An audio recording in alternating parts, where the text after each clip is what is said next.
Bwana asifiwe.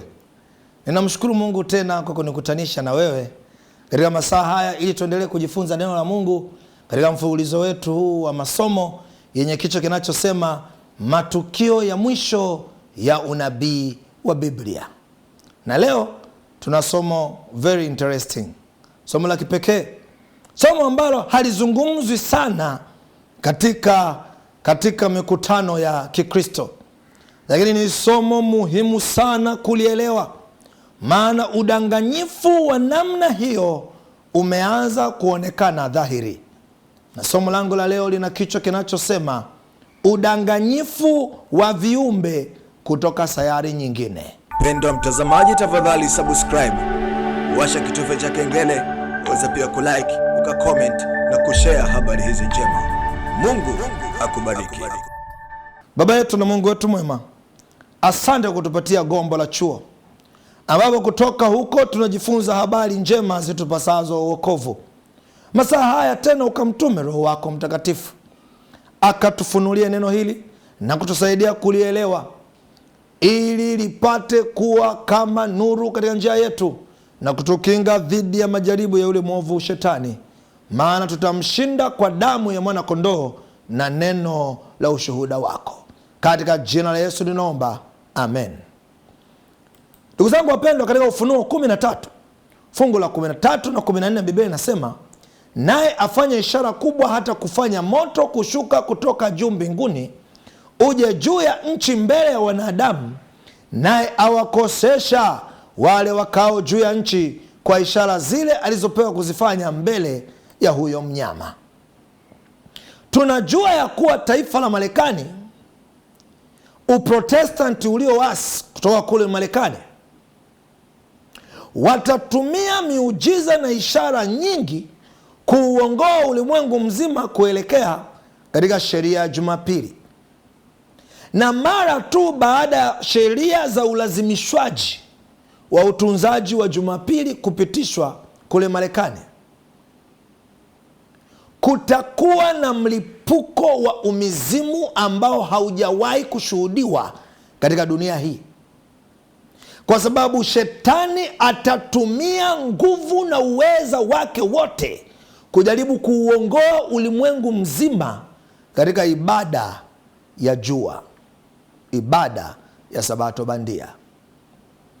Katika gombo la Testimony to the Church volume ile ya 5 ukurasa wa 451, Ellen G. White anaandika, anasema, chini ya uongozi wa muundo wa huo utatu, yaani Uprotestanti ulioasi, mpinga Kristo pamoja na umizimu, nchi yetu itakapokataa kila kanuni za katiba yake, yaani Marekani, ya nchi kama serikali ya Kiprotestanti na jamhuri, na kutunga sheria inayotangaza uongo wa upapa na madanganyo yake, yaani sheria ya ulazimishaji wa ibada ya Jumapili, anasema basi hapo ndipo tunaweza kujua kwamba wakati umewadia wa utendaji wa miujiza ya Shetani na kwamba mwisho ukaribu.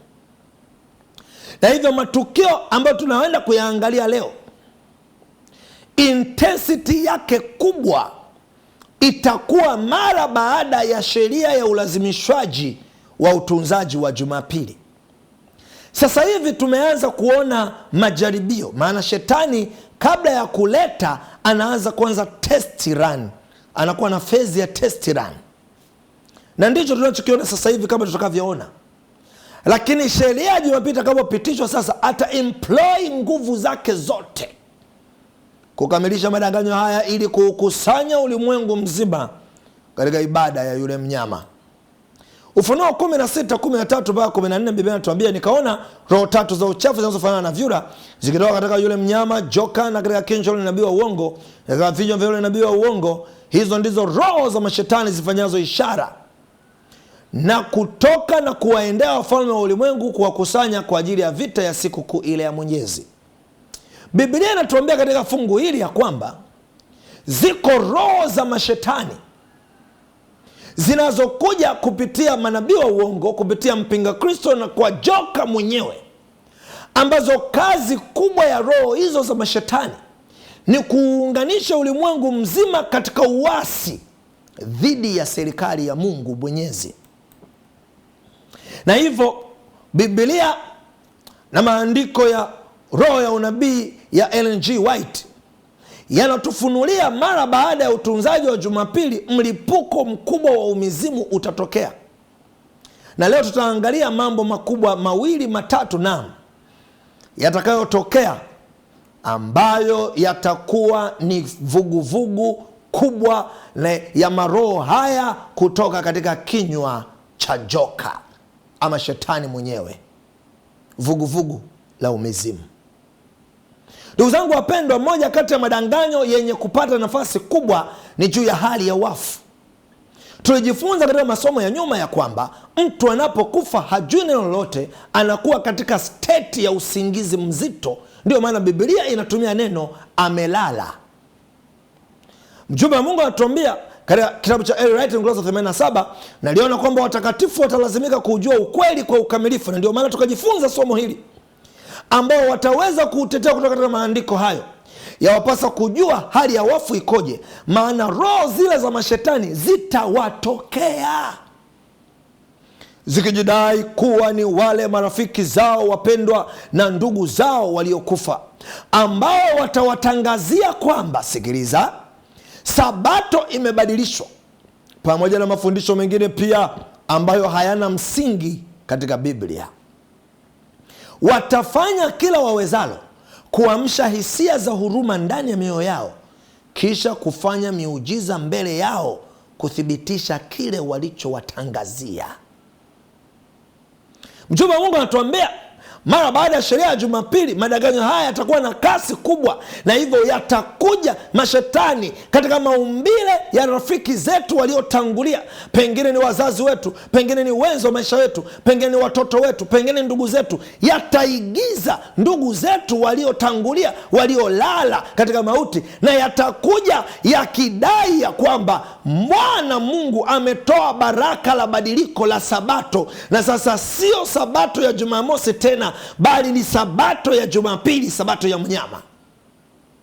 Na tunaonywa ya kwamba watatumia kuamsha hisia za huruma.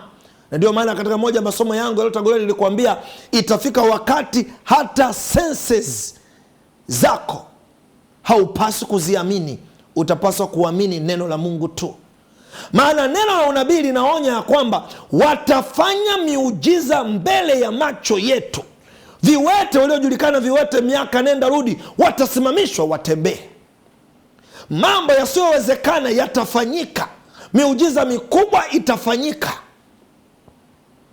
ili kunasa hata yumkini wateule. Roho hizi za mashetani tayari maandalizi yanafanyika. Mnaona niliwaonyesha kwamba ulimwengu wa entertainment na sehemu mbalimbali wanawaandaa watu kwa likubali fundisho hili ya kwamba wafu wanaishi. Lakini tulijifunza katika Ayubu 7:9-10, Biblia inasema kama vile wingu likomavyo na kutoweka, ni vivyo hivyo huyo ashukaye kuzimu hatazuka tena kabisa, hatarudi tena nyumbani kwake, wala mahala pake hapata mjua tena.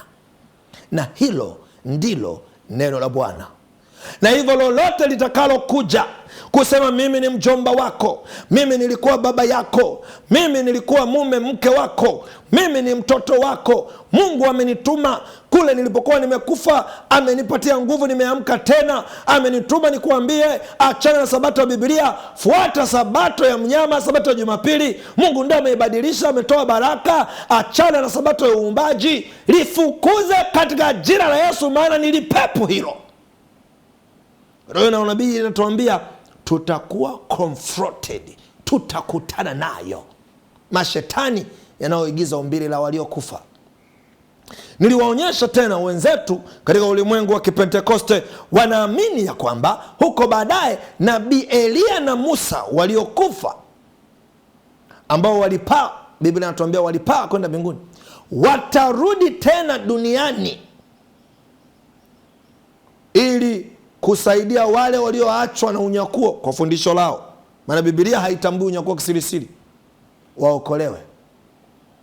Na roho nabii inaonya ya kwamba hao hawatakuwa Elia na Musa, Tumeshajifunza katika Biblia na kugundua kwamba roho ya Elia inayotamkwa kurudi ni roho kwa maana ya nguvu, kwa watumishi wa Mungu watakokuwa wanahubiri ukweli bila kuchengesha wala kupindisha mambo, kama vile alivyokuwa Yohana Mbatizaji alihubiri kwa roho na nguvu za Elia. Roho nabii anatuambia katika Great Controversy Clause 557, mitume kama roho hizo zidanganyazo watakuja katika umbile lao, watawafanya wakanushe maneno yale walioyaandika wakiongozwa na Roho Mtakatifu walipokuwa hapa angai duniani, watakana asili ya kimbingu ya Biblia. Na hivyo mashetani haya hayataigiza tu marafiki zetu, yataigiza hata mitume wa Biblia. Kwa wale wanaotarajia Elia na Musa kuja, ikiwa yataigiza maumbile hayo, ni rahisi kudanganyika, wakati Biblia haifundishi Musa na Elia kurudi tena. Ni unaandaliwa recipe ya kukuandaa kumpokea shetani. Ikimbie, kataa madanganyo hayo. Jomba wa Mungu anatuambia katika kitabu kile cha Maranatha sura ya 132, anasema kadri tunavyokaribia mwisho wa wakati, kutakuwa na maonyesho makubwa zaidi ya mamlaka za kidunia. Anaposema mamlaka za kidunia, hamaanishi serikali, anazungumzia heathen deity, miungu hii ya kidunia kama kina Buddha, kina Krishna na miungu mingine ya kidunia.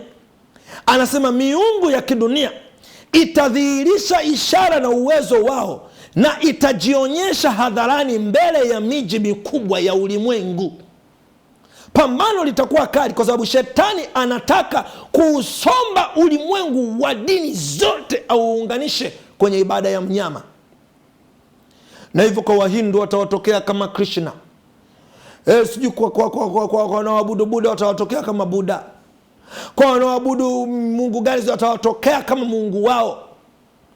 Dini za kienyeji na dini zote kutakuwa na mwamko mkubwa, kwa sababu hawa wanaoitwa ascended master, viongozi wao wa dini ambao wanawaona kama miungu yao, watarudi tena duniani kwa maana ya shetani kutengeneza maigizo hayo. Pambano litakuwa kubwa sana. Ukweli wa neno la Mungu pekee ndio utatulinda. Kana kwamba haitoshi, shetani atatengeneza ionekane ya kwamba kuna viumbe kutoka sayari zingine wamekuja kutuonya ya kwamba ikiwa hatutafanya jambo fulani kubwa la maana kuhusu utunzaji wa Jumapili, dunia yetu itaenda kuangamia.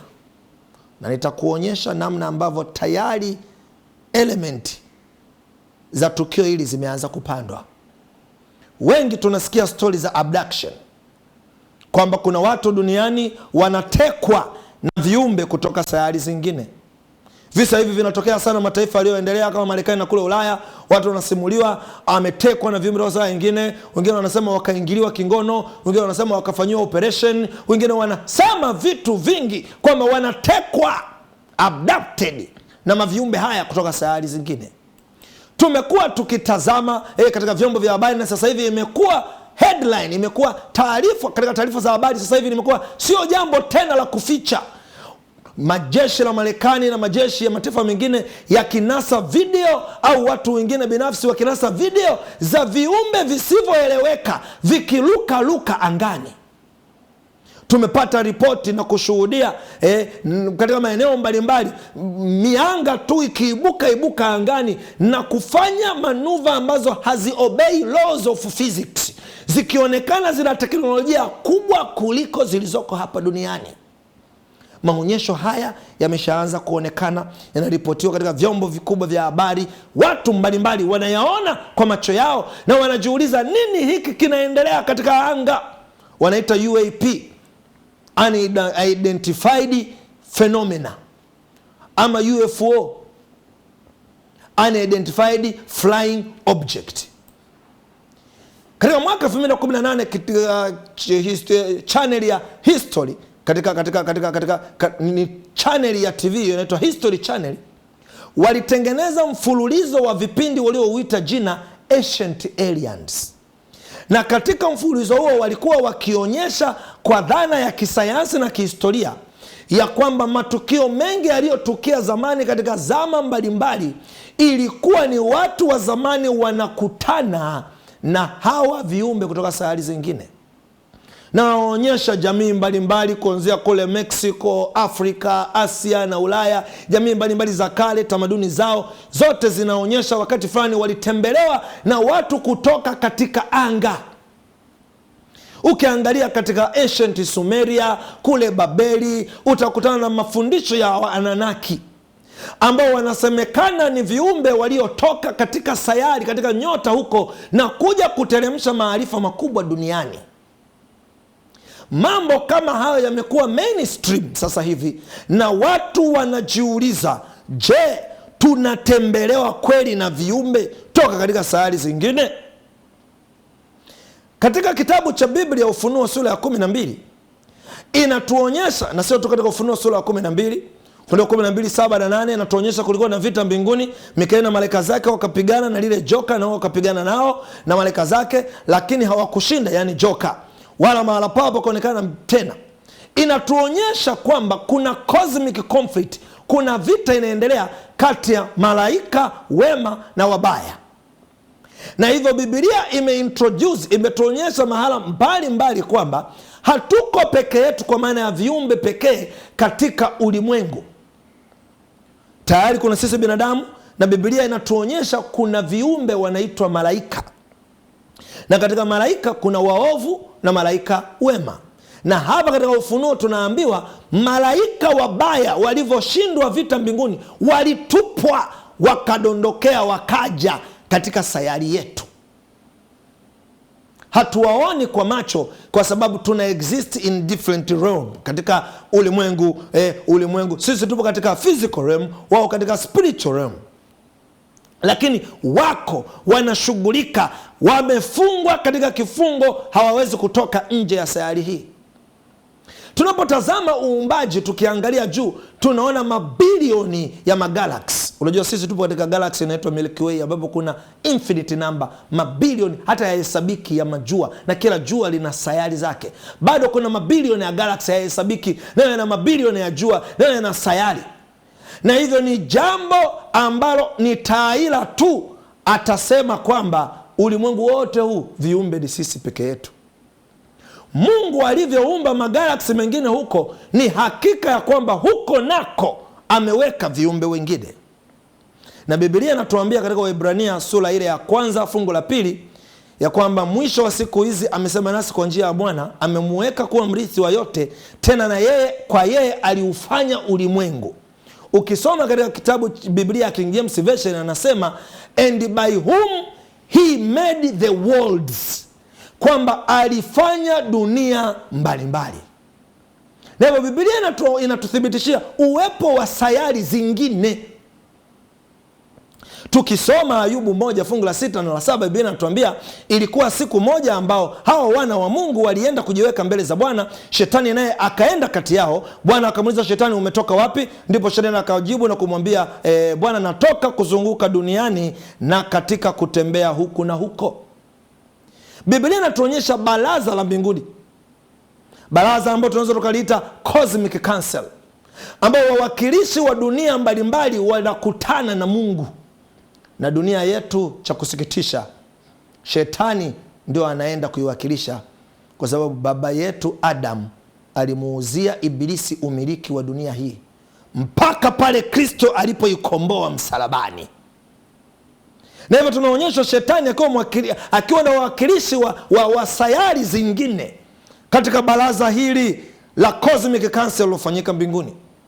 Na hivyo ni uhakika, Biblia inatupa hints za uwepo wa sayari zingine na viumbe wengine nje ya dunia hii. Hiyo ni fact. Na hivyo swali wanaojiuliza wanasayansi, are we alone? Tayari Biblia imeshajibu, we are not alone. Hauhitaji teleskopu kubwa, Biblia tu imeshakuambia we are not alone. Sasa Mungu katika sayari yetu dunia anawatuma viumbe gani kuja kutusaidia? Je, anawatuma viumbe kutoka katika sayari hizi zingine ambazo Biblia hazituelezi sana habari zake, lakini tunajua hazikumpokea shetani wala hazikuasi? Je, anatuma viumbe hao? ambao sometime wanakuwa depicted katika vyombo mbalimbali vya habari na starehe, maana kumekuwa na media frenzy kuhusu extraterrestrials. Mungu anatuma viumbe gani kuja kutusaidia duniani? Je, ni viumbe kutoka sayari zingine ama viumbe gani? Biblia inatujibu. Katika waraka wa kwanza wa Ibrania sura ya kwanza fungu la 7 na fungu la 14, Biblia inasema, na kuhusu malaika asema, awafanya malaika wake kwa kuwa pepo na watumishi wake kuwa miali ya moto. Je, hao wote si roho watumikao wakitumwa kuwahudumia wale watakao urithi wokovu? Aha, Biblia inatuambia malaika wa Mungu ndio viumbe pekee kati ya viumbe wengi ambao Mungu amewaumba katika entire cosmos, anaowatuma kuja sayari yetu kutusaidia sisi tutakao urithi wokovu. Haleluya. Ninapenda fungu la Zaburi 91 fungu la 11 na 12, anasema, maana Mungu atawaamuru malaika zake wakulinde popote uendapo, watakuchukua mkononi mwao, usije ukajikwaa kwenye jiwe. Na hivyo Biblia imetujibu ya kwamba Mungu hatumi viumbe sijui kutoka katika sayari gani huko, exoplanet fulani ambayo wamechungulia NASA wakaiona, na kuna advanced civilization, viumbe ambao wameendelea mbele sana. Maana ukiangalia movies za Hollywood zina depict aliens, viumbe kutoka sayari zingine kama viumbe wenye maendeleo makubwa sana. Hizo ni hadithi tu za kutungwa. Biblia inatuambia viumbe pekee ambao sio binadamu wanaotumwa kuja kutusaidia binadamu ni malaika wa mbinguni. Lakini Biblia pia inatufunulia kuna viumbe wengine wasio binadamu waliomuasi Mungu mbinguni na wanaongozwa na joka, shetani. Malaika walioasi ndio majini hayo, ndio mapepo hayo. Na hivyo hawa viumbe wawili wasio binadamu, maana malaika wa Mungu na malaika wa shetani, ndio wageni walioko katika sayari yetu. Hawa walioasi kwa sababu wanataka kutupotosha, na hawa wema kama vile Waebrania, Biblia katika sura ya kwanza Waebrania inavyotuambia, wametumwa ili kutusaidia tuurithi wokovu. Maana shetani na malaika hao wabaya wanataka tusiurithi wokovu. Lakini sasa hivi kumekuwa na maonyesho makubwa. Shetani sasa ameanza kutengeneza ionekane kana kwamba viumbe toka sayari zingine wanakuja kuleta msaada duniani, na maandalizi yanafanyika tayari. Watu wanaanza kuandaliwa, wanakuwa prepared kupitia vyombo vya habari, wanakuwa prepared ili kuandaliwa kupokea wakati externalization itakapofanyika na mashetani kukuja katika umbile la mwili kusema sisi ni maviumbe toka sayari zingine, wanadamu wawapokee. Wakati Biblia imeshatuambia Mungu hatatuma viumbe toka sayari zingine isipokuwa malaika tu, na tayari tunao wakitulinda na kutupigania. Tunashuhudia habari hizi sio tu zikiwa za kawaida, mpaka viongozi wakubwa wa dunia wakizizungumza. Katika tovuti ya NBC News, moja ya televisheni kubwa za taifa la Marekani, wakawa na muoji rais wa kipindi hicho Barack Obama, anasema ya kwamba hatufahamu kwa kweli ni vitu gani hivi tunavyoviona angani, jeshi letu linakutana navyo. Na hivi karibuni, ikiwa wewe unafuatilia habari za extraterrestrial, utagundua kwamba mwezi uliopita kuna video imeachiliwa na jeshi la Marekani ikionyesha ndege yao ikiwa imepiga kombora. Moja ya vyombo hivi visivyojulikana ni vya nani, hivi vinavyopita angani, kombora likapiga hiko chombo, na hilo kombora ni kama vile kijiwe kimedondokea giant, puff, kikaenda tu, halikulipuka wala kuathiri iko chombo. Sasa jeshi linaumiza kichwa, hivi ni vitu gani? Rais Obama anaojiwa anasema kwa kweli hatufahamu. NASA, shirika la Marekani inayohusika na sayansi ya mambo ya juu, tayari wameita wanateolojia kutoka katika dini mbalimbali, wafanye research waone, je, siku tutakapowaambia watu wa dunia hii kwamba kuna viumbe toka sayari zingine wanakuja, watawapokeaje? Vatican nao wana observatory zao, vituo vyao vya sayansi vinavyotazama anga za juu kutafuta dalili yoyote ya viumbe toka anga zingine. Hatuwezi kuwaona kwa telescope kwa sababu sayari yetu hii imewekwa karantini tangu dhambi ilipoingia. Viumbe wengine wasio wasi hawawezi kuja, bali dunia yetu iko kama spectacle, kama theater kwa ajili ya pambano kuu linaloendelea kati ya wema na uovu, ili Mungu adhihirike ya kwamba yu ana haki. Gazeti la Guardian linaandika Vatican to welcome aliens, kwamba kanisa taasisi hii kubwa, kanisa la Vatican, kanisa Catholic, liko tayari kupokea hawa viumbe. Nina kusomea nukuu mmoja ya profesa mmoja ambaye yeye anafundisha Vatican University. Anasema hivi karibuni hatutakuwa na haja ya kukana imani yetu, lakini kuna taarifa zinakuja toka ulimwengu mwingine, na taarifa hizi tutakapozihakikisha zitahitaji kusoma tena Injili kama tunavyoijua. Unakumbuka nilikuonyesha nukuu inasema ya kwamba watakapokuja watakana baadhi ya yale yaliyofundishwa na kutuombia Wakristo wa kwamba hatukuelewa vizuri, na hivyo kutakuwa na kitu kinaitwa rewritten of the Bible. Ndugu zangu wapendwa, katika ulimwengu wa intelijensia, na sasa hivi tunaona hata bunge la Marekani lina hoji viongozi mbalimbali katika ulimwengu wa kiintelijensia kuwaambia wanajua nini kuhusu haya madude yanayoonekana hewani ambayo yanadhaniwa kwamba ni viumbe kutoka sayari zingine. Gazeti la CBS News linaandika likimnukuu former Israeli Space Security Chief akisema extraterrestrial exist and Trumps know about it.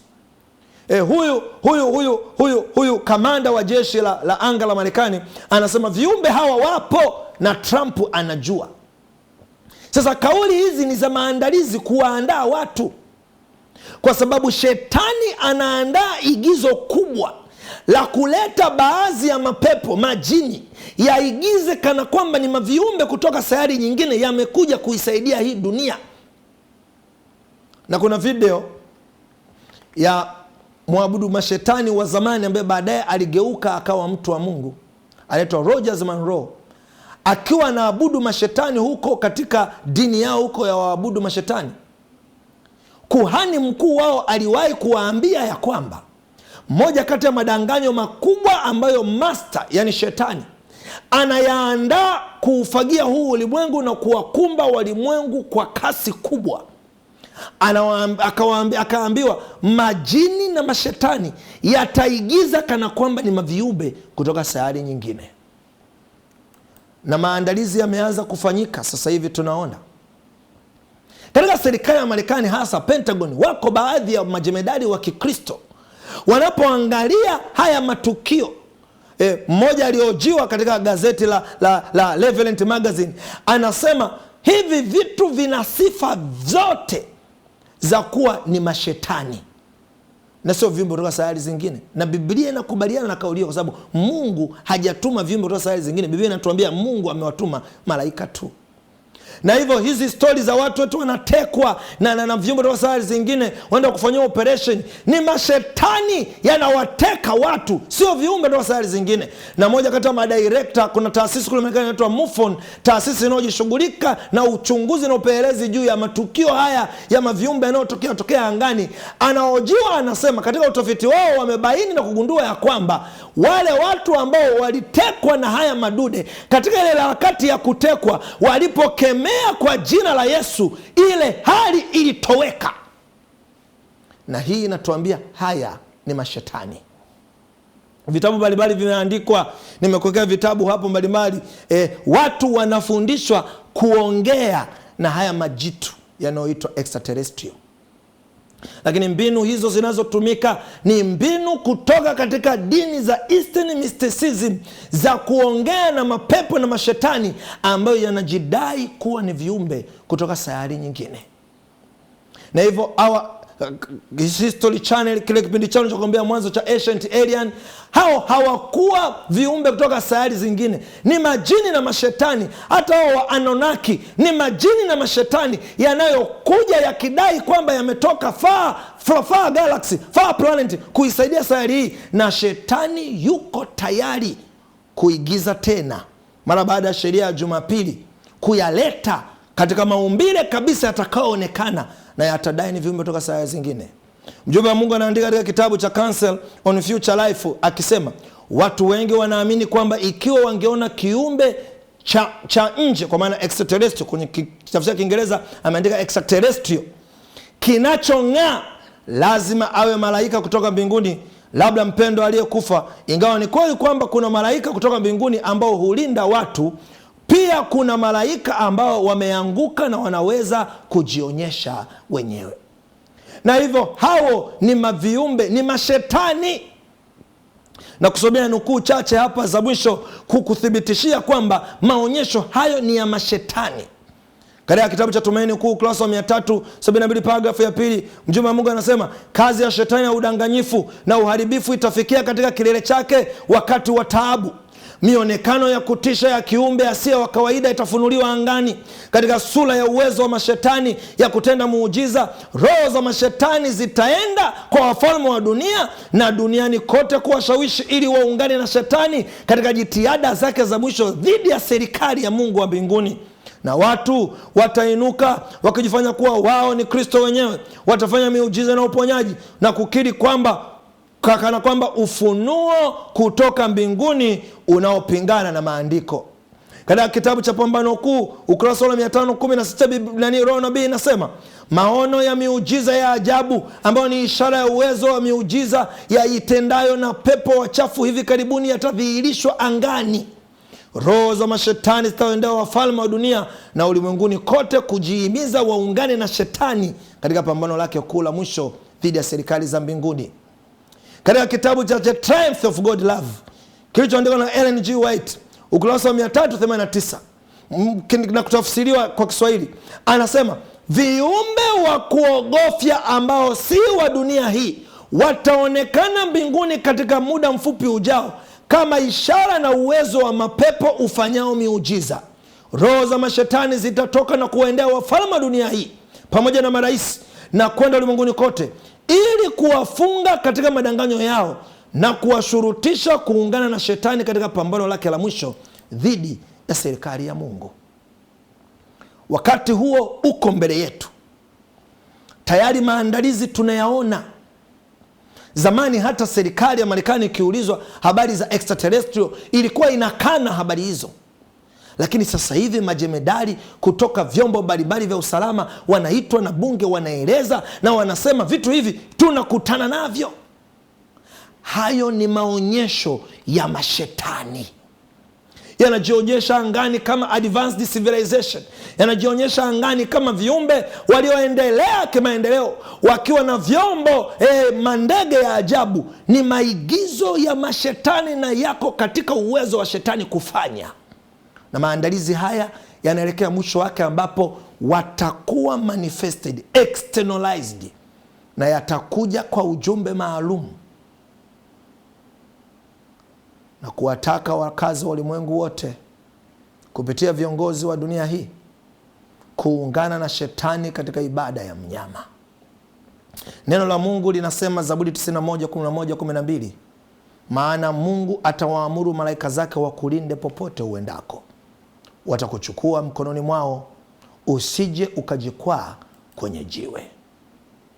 Mungu anaahidi wakati shetani atakapotuma malaika zake walioasi kuigiza maviumbe haya kutoka sayari zingine, naye Mungu atatuma malaika zake wakulinde wewe unayelitumainia neno la Bwana na kumchagua Kristo kama Bwana Mwokozi wa maisha yako, kukulinda usianguke katika udanganyifu mkubwa. Na hivyo ninakupa wito katika masaa haya, tukiujua wakati ya kwamba saa ya kuamka katika usingizi wetu imekwisha kuwadia. ndio wakati wa kuanza kuishi maisha ya uchamungu kwa kumpa Kristo maisha yako, ili akujaze Roho wake Mtakatifu, akutumie malaika zake. Wakati madanganyo haya yakiendelea kuota mizizi katika dunia na watu wengi wanaingiziwa theory na mafundisho mbalimbali juu ya ujio wa viumbe hivi kutoka sayari zingine ambao ni maigizo ya shetani na mapepo yake, Mungu anaahidi kukutumia malaika zake kukulinda. Anafanya hivyo tu ikiwa utampokea Kristo awe Bwana na Mwokozi wa maisha yako. Na ikiwa unafanya hivyo katika masaa haya, nataka nikuombee. Tuombe. Baba yetu na Mungu wetu mwema, asante kwa kutufunulia habari hizi za unabii ambazo tayari tumeanza kuona kwa macho yetu maandalizi yakifanyika na kushika kasi, wakati ambapo shetani ataigiza kana kwamba ni maviumbe kutoka sayari zingine na amekuja kusukuma ulimwengu kufanya maamuzi katika kusimama naye katika vita hii kuu dhidi yako. Sisi watoto tunaoliamini neno lako Bwana, kama ulivyosema, utulinde na malaika zako dhidi ya upotofu huu mkubwa unaojia ulimwengu. Tuhifadhi katika neno lako, tuhifadhi katika pendo lako, na kutujaza kwa Roho wako Mtakatifu, katika jina la Yesu, amen.